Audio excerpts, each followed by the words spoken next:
Hello YouTube and welcome to Full Dottle, a channel dedicated to tamping topics such as pipes, tobacco, lore, and more. I am your host, the Bearded Briarman, and without further ado, let's get lit.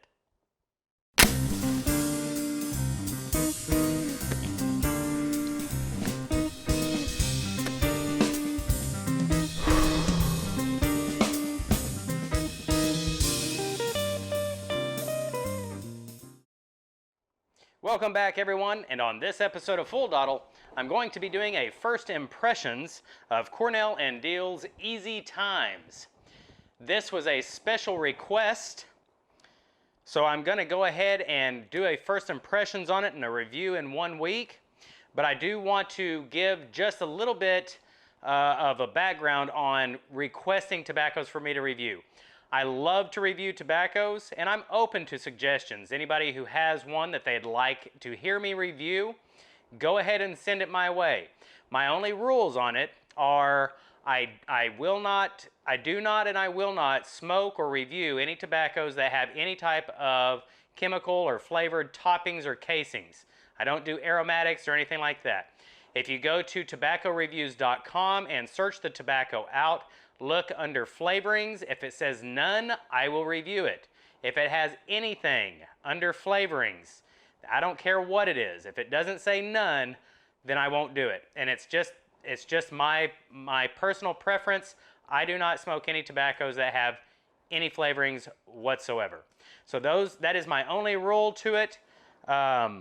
I will review anything that you guys send my way. This was a special request recently, so I'm doing it now, but I do have several other tobaccos because I'm still exploring vapors. I'm trying to find one that closely resembles the Wintertime Reserve 2019 called Evergreen, and I have several vapors that I have looked up that supposedly, according to certain pipe aficionados, they are supposed to be similar. So we'll try that out. But today we are doing Easy Times by Cornell Diehl. This is my first impression.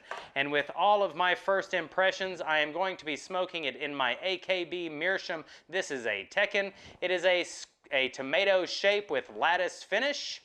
And it is coloring up rather nicely. You can see here, coloring up really well. So let's pop this thing open.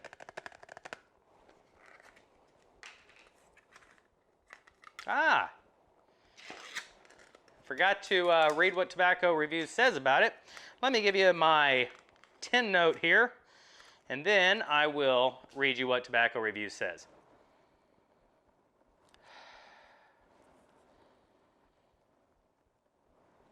You can, right off the bat, you catch the Latakia and Dark-Fired Kentucky.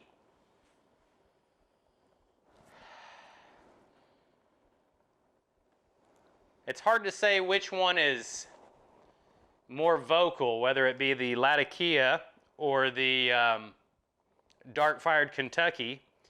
I'm going to say the Dark-Fired Kentucky has the heavier portion because I'm catching a lot of that mesquite-type sweetness from the aroma from it, and it gives that almost like a barbecue sauce aroma. And a Latakia has more of a charcoal, campfire, hardwood type smell.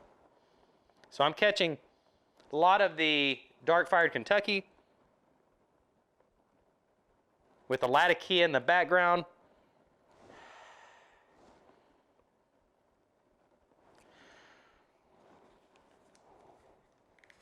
Try to mix it just a little bit.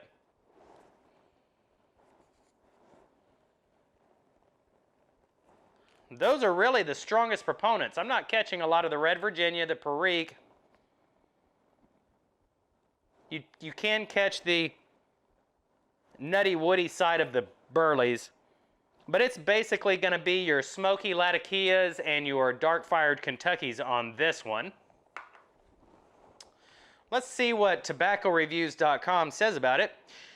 This Cornell Diehl blend harkens back to porch settin' and checkers playin', easy times. Red Virginia is combined with Dark-Fired Kentucky, Burley, and a bit of Latakia for a classic, laid-back American English mixture.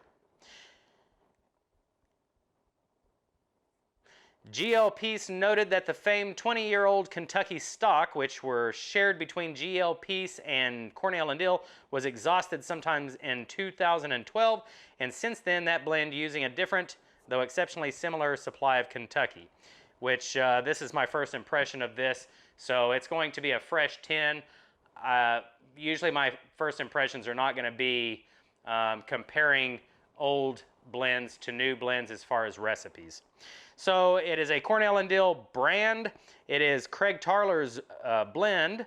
It is a English, and what Cornell Diehl says, it's an American English. It has Kentucky, dark-fired Kentucky, Latakia, Burley, and Red Virginia. It has no flavoring. It is a ribbon cut, medium to strong strength. It is a medium to full taste, and room note is tolerable. Let me jar this up really quick and get the meerschaum loaded up, and I'll be right back with you. All right, everyone. Got the tobacco jarred up, got the meerschaum loaded up, and now, as always, there's only one thing to do. Let's get lit.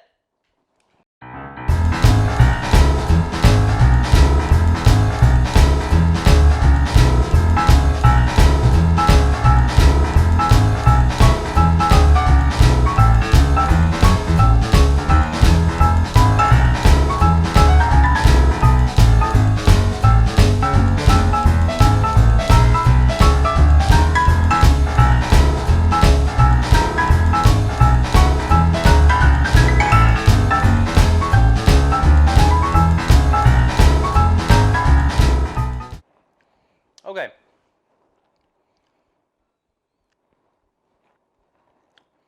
This is a pretty good blend, and I'll tell you, it's got some pretty overt differences from most of the English blends that I've had in the past. Lots different from the Balkans, but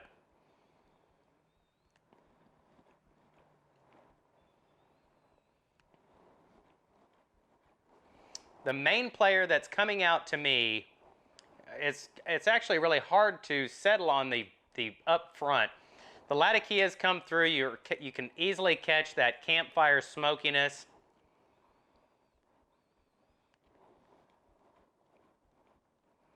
And the dark-fired Kentuckys they're right along with the Latakia, even though you can see when you look at the tobacco, the blend itself, you can see that the dark-fired Kentucky obviously has the more generous portion.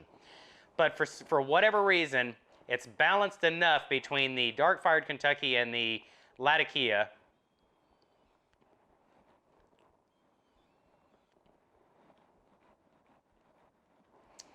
that the dark-fired Kentucky is just slightly in front of the Latakia. And it's probably because of the potency, the piquancy of the Latakia compared to the dark-fired Kentucky. But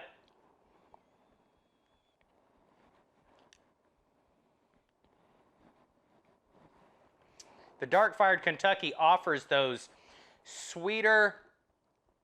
You okay there, Marcus? He started growling. He heard a car door shut.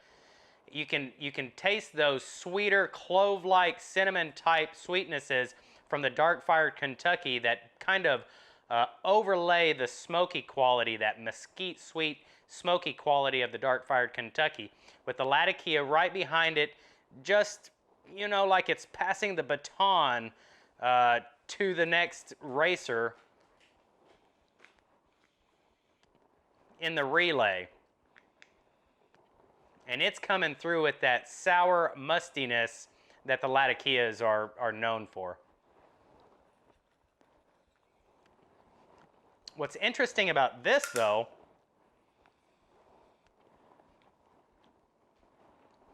the Burleys are coming through with a lot of that really deep hardwood and just a subtle nuttiness that is kind of carrying those other two main components.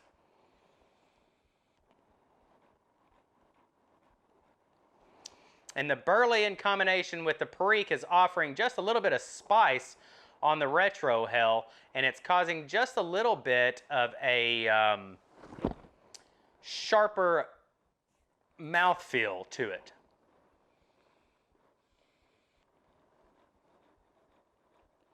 And I don't know if the Red Virginia is fresh or stoved. The tin did not distinguish between that. But the Red Virginia in this is either interplaying with the burleys to the point where the flavor profile is coming across as a stoved, or it's stoved Red Virginias. If I had to guess,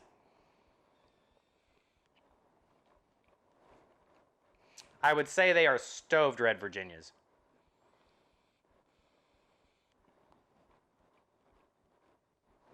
But I just don't know, because they're not quite as vibrant as the two heavy players, the dark fired Kentucky and the Latakia, but you definitely get some of those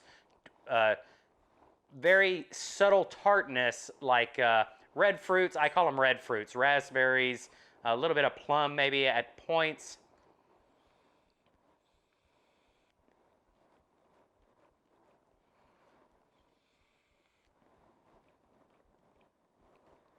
I am catching just a little breadiness and like a pastry sweetness, which tells me that the Red Virginias could be fresh, but it is hard to tell because the other components are so earth tone friendly that it's hard to tell the fruits from the Red Virginia. But I'm really enjoying the way the burley and the perique are playing together on this, and I'm really enjoying how it is causing the Red Virginia to express itself in a multifaceted presentation here.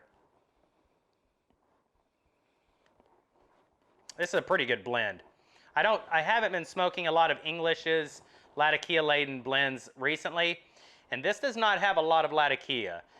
It is present, so those who don't like Latakia won't like this, but for those that are not lovers of Latakia, but a little is okay, this is not too bad. It's got just enough of an offering of Latakia to show itself, but it's not a lat bomb. And as this bowl burns down, the sweeter qualities from the burley and the Red Virginia are starting to come through.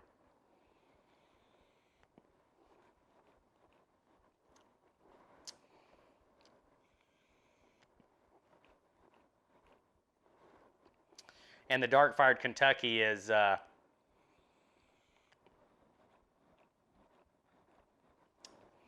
dark fired Kentucky has claimed itself as the leader in the competition between itself and the Latakia. Latakia is just resting in the back now. Let me smoke this down to the halfway point of the bowl. I will let it rest for 10 minutes, and then I'll come right back to you, and I'll give you my final thoughts on Easy Times by Cornell and Diehl. Stick around, everybody. All right, everybody, so it's been 10 minutes. I let the pipe rest for 10 minutes, which allows the bowl to cool. And by doing that, when you are actually smoking a pipe down, it varies very minutely, but the tobaccos are actually stoving within the bowl. So I like them to be able to cool and rest for just a little while, and then we relight and see what the final product is going to show us. So let me relight here, and I'll give you my final thoughts.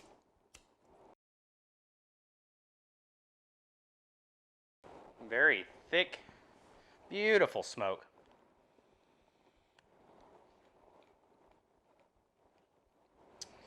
This is such a unique blend. I will tell you what, because the burleys are very robust in this, and I get the burleys in this are very earthy with just an undertone of that nutty quality to them.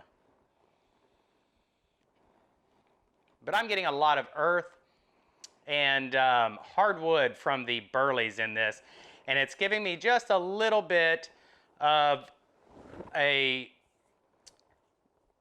thicker mouthfeel for this blend. The dark-fired Kentuckys are still the main component. They're still the main player, offering those sweet clove, cinnamon, a little bit of mesquite, that smoky barbecue type flavor.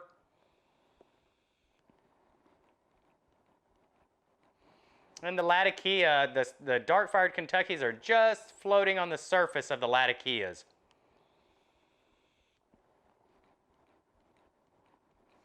Offering their more musty and sour type quality to the smoke.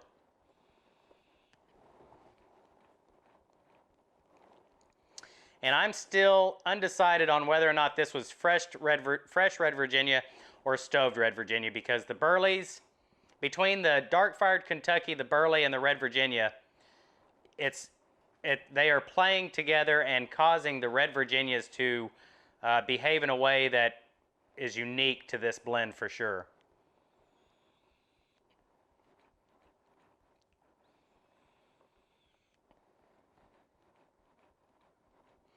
Every once in a while I'm catching those red Virginias and they taste fresh, but then right behind it, they really taste like they're stoved. So it's unique to this blend for sure.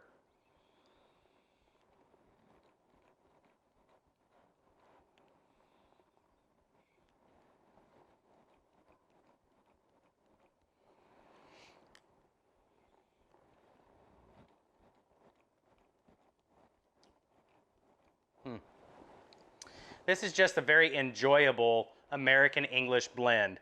I'll tell you, for me, the Burleys and the dark-fired Kentuckys take center stage. The Burleys offer a very robust, earthy, hardwood type smoke, and the dark-fired Kentuckys come through with their, general sweet mesquite type, clovey, cinnamon type flavors. The Perique is not adding to the flavor profile as much. It's basically giving it that peppery spice on the retrohale.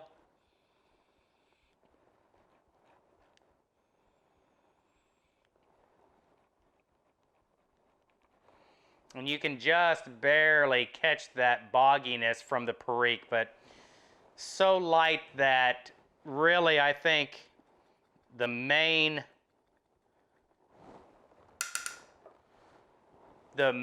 presentation from the Perique is going to be that spicy note on exhale or on retrohale.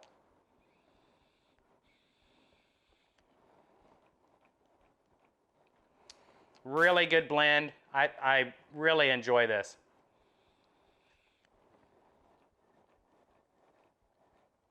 Just as it says, this is a great blend for easy times, front porch sitting, talking around a campfire maybe with your friends.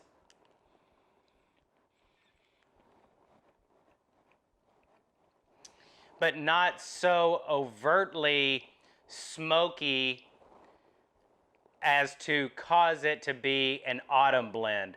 This would make a good autumn blend, but it also, I think, would do well in the summer. Subjectively.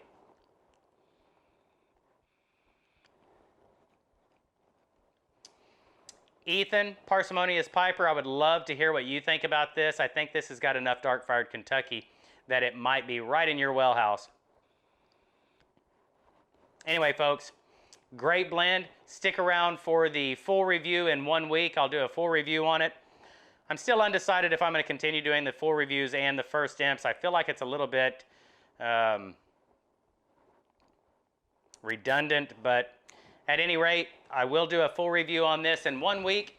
So meet me back here in 1 week for the full review, everybody. That's going to do it for this episode of Full Dottle. I hope you enjoyed it. If you did, please don't forget to give me a thumbs up. And until the next time we see each other, I bid you farewell and happy piping. Bye, everyone. Don't forget to enlist in the Full Dottle platoon. It's easy. Just click the subscribe button. Also, hit the bell icon to be notified as soon as I upload the next episode.